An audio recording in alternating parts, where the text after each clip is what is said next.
Current affairs.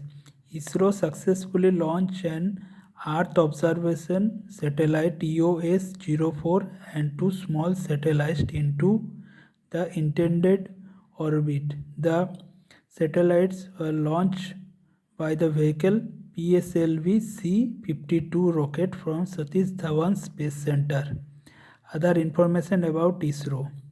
Present Chairman and Space Secretary of ISRO is Dr. S. Samanathan. He replaced the K. Sivan and became the 10th Chairman of ISRO.